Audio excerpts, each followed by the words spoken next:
Good morning everyone. आज की जो हमारी क्लास है वो है विद्युत धारा का चुंबकीय प्रवाह। ये RRB group D science physics topic हमारा 9 है, जिसमें हम पढ़ रहे हैं विद्युत धारा का चुंबकीय प्रवाह मतलब मैग्नेटिज्म पढ़ रहे हैं। देखो क्या है चुंबक और चुंबकीय क्षेत्र, इसको पढ़ेंगे। देखो इसकी खोज सन 1820 में हंस क्रिश्चियन ऑरस्टेड ने की थी। किसकी खोज? चुंबक की खोज।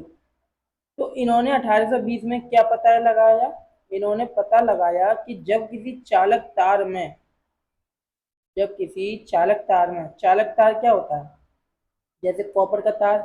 कॉपर क्या है? चालक है, ठीक है, विद्युत चालक है। तो क्या चालक तार से विद्युत धारा बहती है? उन्होंने देखा जब किसी चालक तार से विद्युत धारा बह रही है, आई करंट बह रही है, तो क्या हो रहा है? उनके बीच उनके उनके चारों ओर क्या है? चुंबकीय क्षेत्र पैदा हो जाता है। सन 1820 में हंस क्रिश्चियन ऑस्टर्ड ने देखा या पता लगाया कि जब किसी चालक तार में जब करंट बहता है तो करंट के चारों ओर क्या उत्पन्न हो जाता है? चुंबकत्व उत्पन्न हो जाता है, मतलब विद्युत चुंबक क्षेत्र उत्पन्न हो जाता है। चुंबकीय क्षेत्र मतलब इसको बी से डिनोट करते हैं। ये क्या है? सदिश राशि है। सदिश राशि क्यों है? क्योंकि इसमें दिशा की बात होती है। मतलब सदिश मतलब वेक्टर क्वांटिटी है, स्केलर नहीं है। क्या है? वेक्टर क्वांटिटी है। इसमें परिमाण के साथ साथ दिशा भी होती है। और इसका जो ऐसा ही मात्रक होता है चुंबक क्षेत्र का, ठीक है, चुंबकत्व का, तो क्या होता है? टेस्ला होता है या वेबर मीटर स्क्वायर होता है। ठीक है, क्या होता है? वेबर मीटर स्क्वायर होता है। और एक टेस्ला बराबर क्या होता है? 10 की पावर 4 गाउस होता है। ठीक है, 10 की पावर 4 गाउस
तो मैं यही बताना चाह रहा हूँ, जब किसी विद्युत धारा मतलब विद्युत धारावाही चालक को चुंबकीय क्षेत्र में रखा जाता है तो उस पर क्या काम करता है, यांत्रिक बल काम करता है, जिसको हम एफ से डिनोट करते हैं।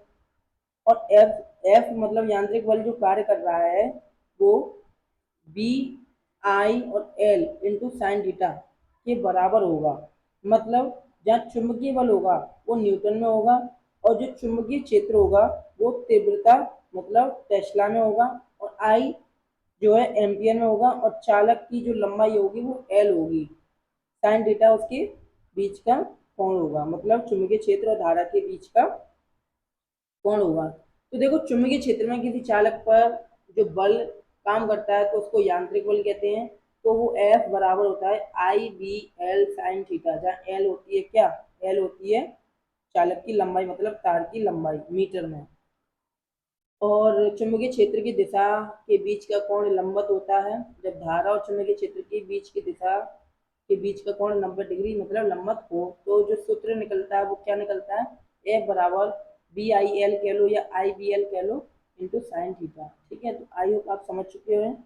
तो ये बल सबसे अधिक तब होता है जब धारा और चुंबकीय क्षेत्र के बीच का जो कोण है वो क्या हो, लंबवत हो। मतलब यांत्रिक बल सबसे अधिक तब होगा जब चुंबकीय क्षेत्र और धारा मतलब आई के बीच का जो कोण होगा वो क्या होगा, 90 डिग्री होगा या फिर लंबवत होगा। ठीक है, तो ये अधिकतम बल। तो मैंने आपको क्या क्या समझाया, मैक्सवेल का दक्षिण हस्त अंगूठा नियम समझाया, जिसमें ये बताया गया था कि जैसे कि सीधे तार होते हैं, स्ट्रेंथ कंडक्टर या मतलब सीधा जो कॉपर का तार है उसमें जो बहने वाली धारा है उसके कारण जो चुंबकीय क्षेत्र है उसकी दिशा को ज्ञात करने के लिए ये मैक्सवेल का दक्षिण हस्त अंगूठा नियम है। और ये इसमें यही बताया गया है कि अंगूठा जो है विद्युत धारा की दिशा में होता है, और जो आपकी मुड़ी हुई उंगली है वो क्या बताती हैं, चुंबकीय क्षेत्र की दिशा को प्रदर्शित करती हैं। तो आई होप आप समझ गए होंगे। परिनालिका में मैंने आपको बताया कि पास पास लिपटे हुए जो तांबे के तार होते हैं तो वो बेलन जैसी आकृति के अनेक फेरों वाली जो कुंडली है उनकी परिनालिका कहते हैं, मतलब सोलेनोइड कहते हैं। तो जो परिनालिका के अंदर जो प्रत्येक बिंदु पर जो चुंबकीय क्षेत्र होता है वो कैसा होता है, समान होता है, मैंने आपको बताया था, मतलब यूनिफॉर्म होता है। यदि इसके अंदर नरम लोहा या सॉफ्ट आयरन रख दिया जाए तो क्या होगा, एक शक्तिशाली विद्युत चुंबक या मतलब इलेक्ट्रोमैग्नेट बन जाएगा। और हमने बताया चुंबकीय क्षेत्र क्या होता है, चुंबकीय क्षेत्र में किसी चालक तार पर जो लगने वाला बल होता है तो उसको यांत्रिक बल कहते हैं। ठीक है, और यांत्रिक बल चुंबकीय क्षेत्र और धारा और उसके तार की जो लंबाई है उसके क्या होगी, गुणनफल के बराबर होती है। और यांत्रिक बल सबसे अधिक तब होगा जब चुंबकीय क्षेत्र और धारा के बीच का जो कोण होगा वो कितना हो, 90 डिग्री हो या कोण लंबवत हो। ठीक है, फ्लेमिंग का बाम हस्त या बाएं हाथ का नियम और समझ लेते हैं क्या है। देखो, इसका जो उपयोग है वो चुंबकीय क्षेत्र में बल की दिशा ज्ञात करने के लिए किया जाता है। मतलब जो चुंबकीय जो क्षेत्र होता है उसमें देखा जाता है कि जो धारा है ना, मतलब चुंबकीय क्षेत्र में बल की दिशा को ज्ञात करने के लिए किया जाता है, मतलब जो गति है वो किस दिशा में हो रही है। तो बी क्या है, अंगूठा ऊपर की तरफ है। आई क्या है, तर्जनी मतलब चुंबकीय क्षेत्र की तीव्रता दिखा रहा है, सॉरी दिशा दिखा रहा है। और मध्यम होगा तो क्या होगा, विद्युत धारा की आई, विद्युत धारा आई की दिशा दिखाएगा। और एफ क्या है, एफ मतलब अंगूठा, ये चालक पर लगने वाला बल या फिर गति की दिशा। तो देखो मैं इसको बता देता हूँ ये क्या बताना चाह रहा है। इस इमेज में ये बताना चाह रहा है कि जो फ्लेमिंग का वामहस्त नियम है वो अपने बाएं हाथ के अंगूठे, तर्जनी और मध्यमा को प्रदर्शित करता है। किस प्रकार प्रदर्शित करता है, वो ये कहता है कि जो बाएं हाथ का जो अंगूठा है मतलब इंडेक्स फिंगर है और मध्यमा मतलब मिडल फिंगर्स है वो इस प्रकार फैलाए कि तीनों जो है एक दूसरे के क्या हों, लंबवत हों। देखो, ये इसके लंबवत है और ये इधर जा रहा है और ये इधर जा रहा है, तो ये इसके लंबवत हो जाएगा, मतलब तीनों जो है एक दूसरे के क्या हों, लंबवत हों। तो ये फ्लेमिंग का वाम हस्त नियम बताता है। ठीक है, मतलब जो हाथ का अंगूठा है और जो मध्यमा है और जो आपका मतलब जो तर्जनी उंगली है वो क्या है, 90 डिग्री पर हो।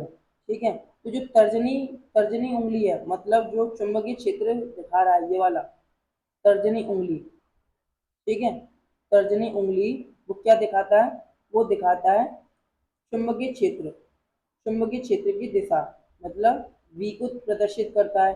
और जो मध्यमा उंगली होती है, मध्यमा, वो क्या दिखाता है, मध्यमा दिखाता है विद्युत धारा की दिशा।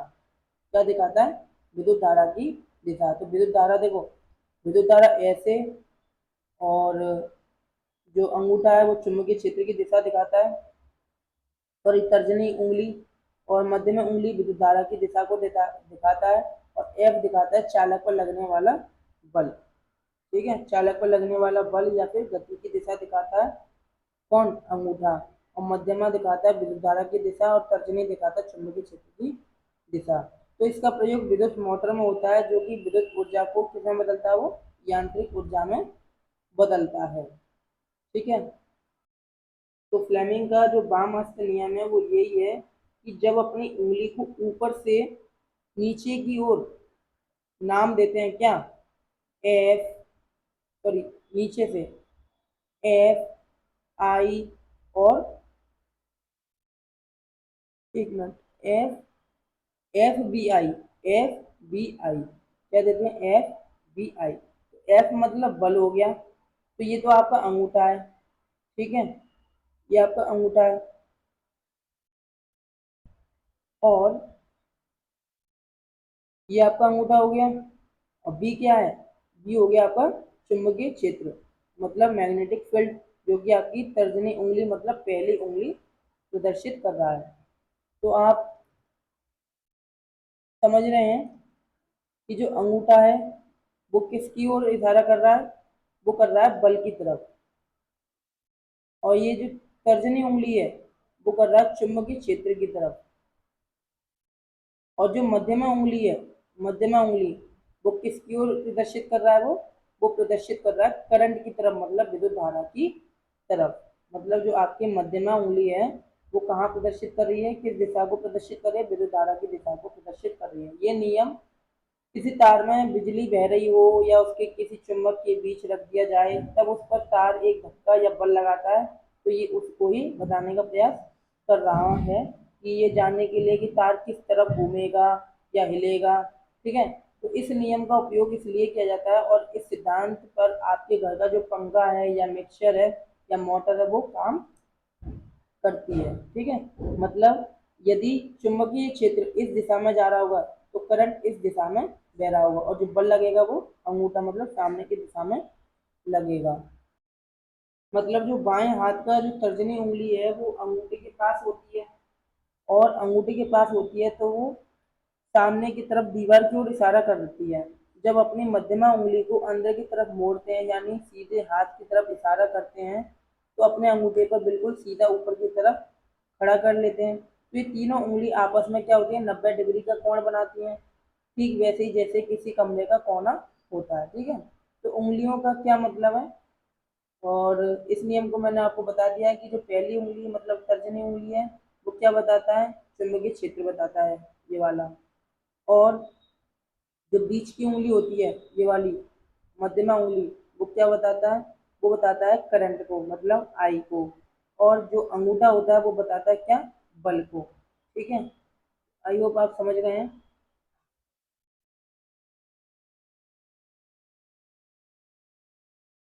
ये गलत नहीं किया। अब समझते हैं फ्लेमिंग का दाएं हाथ का नियम।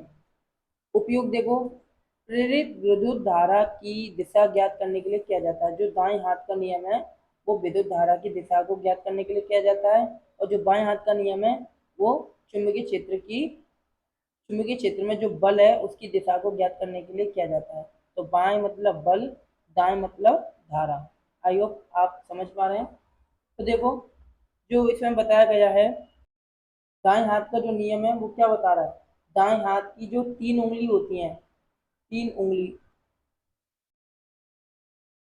वो क्या बता रही हैं, दाएं हाथ की जो तीन उंगली है, मतलब जो अंगूठा है और तर्जनी उंगली है, ठीक है, और जो मध्यमा उंगली है, उनके जो बीच का जो डिग्री है वो 90 डिग्री तक होता है।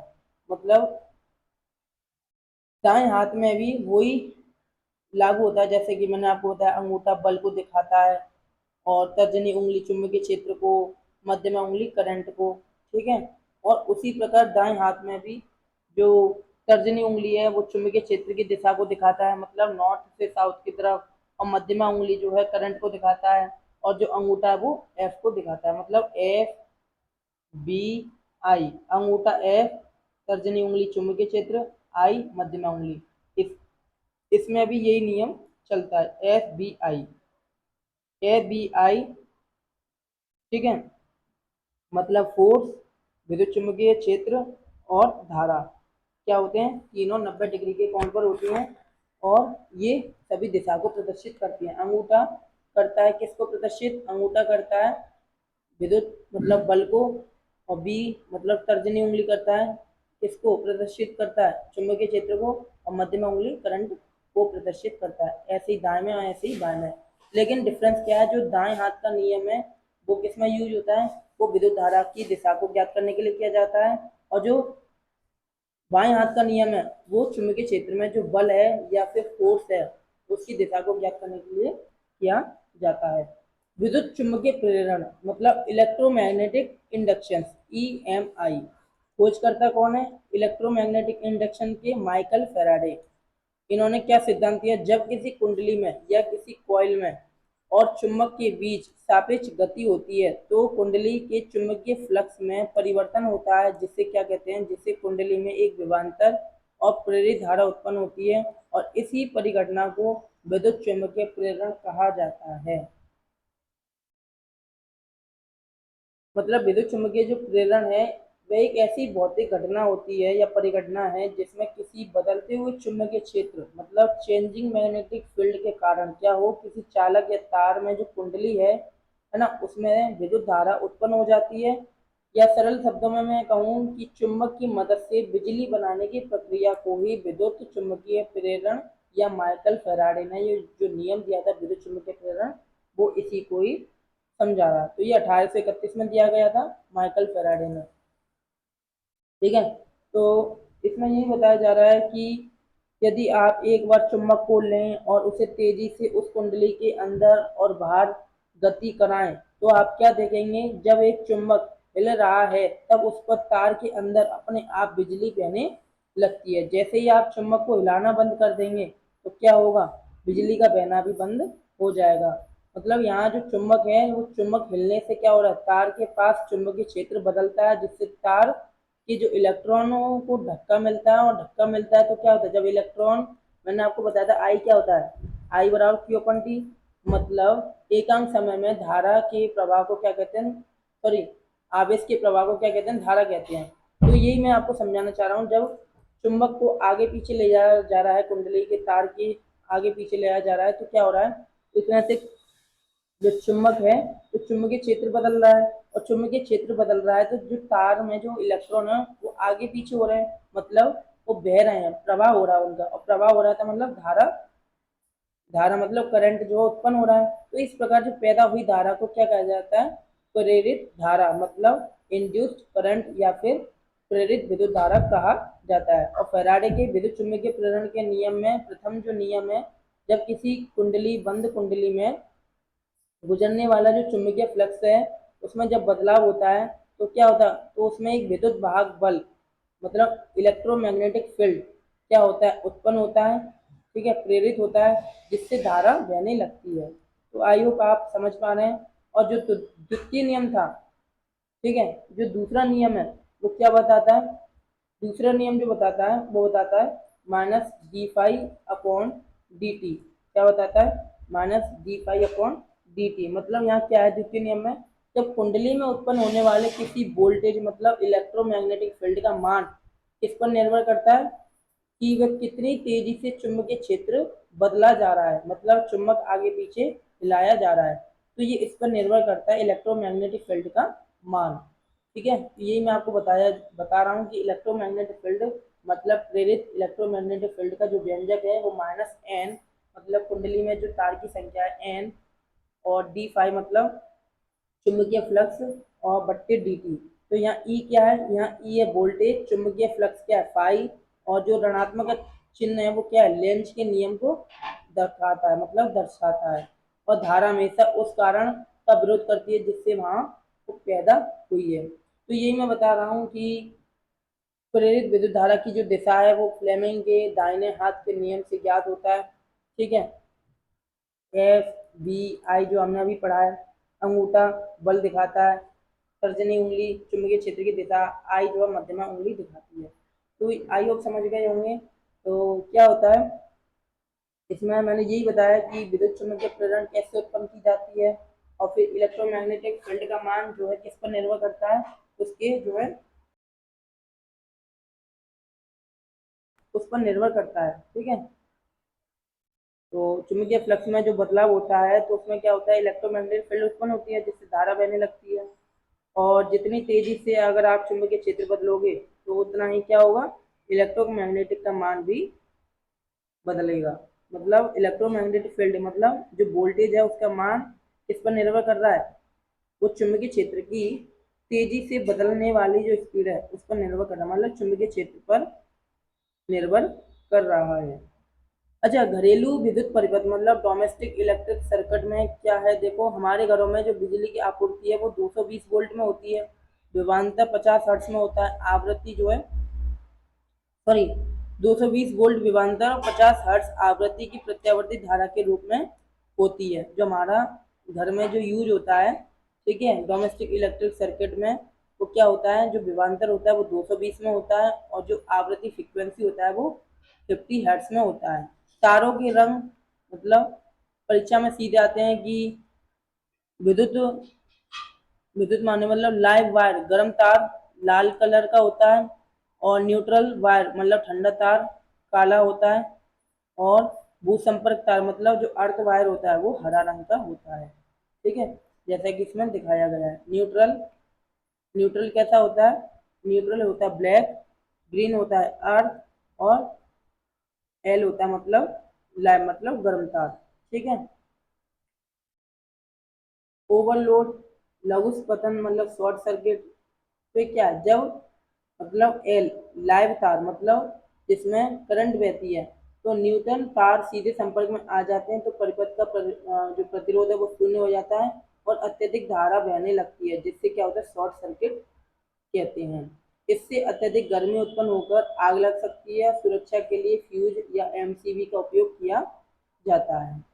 देखो ये सामान्य परिपथ है और ये शॉर्ट सर्किट है, मतलब जैसे कि ये जिसमें करंट बह रही है वो एल तार है। ठीक है, मतलब जिसमें से धारा प्रवाहित हो रही है एल, और ये सामान्य परिपथ है, इसमें न्यूट्रल का तार जुड़ा हुआ है। और यदि यहाँ पर अगर यदि यहाँ पर कोई भी एमसीबी नहीं लगा है तो क्या होगा, शॉर्ट सर्किट हो जाएगा। यदि एमसीबी लगा होगा तो तार जो है हट जाएगा।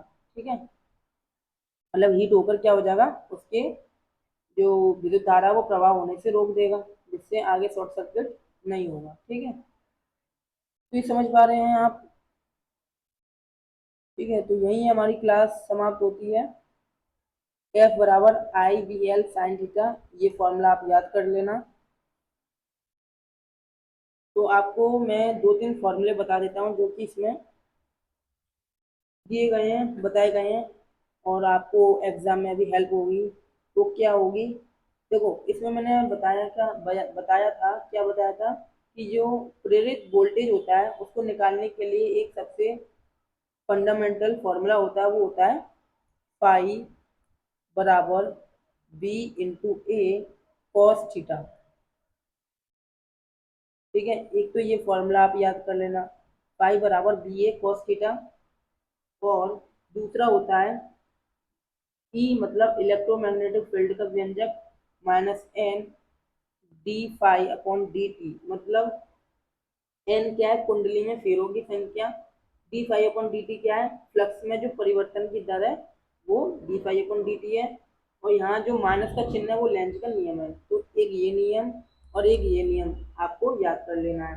और एक नियम मैंने आपको यहाँ पर बता ही दिया है कि एफ बराबर क्या होता है, आई बी एल साइन थीटा। ठीक है, तो यहाँ बी क्या है, बी क्या है चुंबकीय क्षेत्र, आई क्या है करंट, एल क्या है उसकी लंबाई तार की।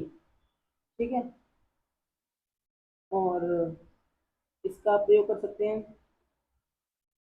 और एक ये भी है, तो ई बराबर क्या होता है, B L B sine, B L B sine theta होता है। हाँ, साइन थीटा होता है। तो ई बराबर B L B sine theta, जहाँ बी क्या है, बी आपका है चुंबकीय क्षेत्र, आई क्या है धारा, और बी क्या है आपका चालक का वेग मीटर पर सेकंड। ठीक है, एक ये फॉर्मूला है, तो आप याद कर लेना इन दोनों फॉर्मूले को। ठीक है, ये वाला और ये वाला, बाकी ये दो तो लिखे हुए हैं। ठीक है, और बस इतने ही है। ठीक है, और हाँ एक और है, एफ बराबर q B B sine theta, F बराबर q B B sine theta. ठीक है, एफ बराबर q B B sine theta, जहाँ क्यू क्या होता है, आवेश होता है, और बी क्या होता है, बी होता है आवेश का वेग, मतलब मीटर पर सेकंड में जो बी होता है, और बी, और जो बी वाला बी है, देखो ये तो वेग है, और ये वाला बी क्या है, चुंबकीय क्षेत्र। और एक और होता है बी बराबर mu I upon 2 pi R, क्या होता है, बी बराबर mu I upon 2 pi R. ठीक है, तो एक ये होता है और एक ये भी होता है, बी बराबर म्यू नॉट एन आई। ठीक है, और यदि आप एन आई को हटाकर, एन को हटाकर, ये वाला एन को हटाकर क्या कर सकते हैं, एन अपॉन एल भी कर सकते हैं। ठीक है, मतलब प्रति एकांक लंबाई में फेरों की संख्या। ठीक है, आई होप समझ पा रहे हैं, मतलब बी बराबर क्या है, म्यू एन आई, तो जब हम एन को हटाएंगे, एन क्या होता है, प्रति एकांक लंबाई में फेरों की संख्या, तो इसको हम इस प्रकार से भी लिख सकते हैं, बी बराबर म्यू एन बटे एल इंटू आई। ठीक है, तो ये सभी फॉर्मूले आपको याद रखना है, जो कि ठीक है, हम आने वाले जो 2-4 दिनों में एमसीक्यू कराएंगे, एक साथ मैराथन चलेगी सभी टॉपिक की, तो आप बेफिक्र रहिए, जल्दी हम आपके लिए एमसीक्यू भी लेके आएंगे हर टॉपिक का, जो भी हमने अब तक आपको पढ़ाया है।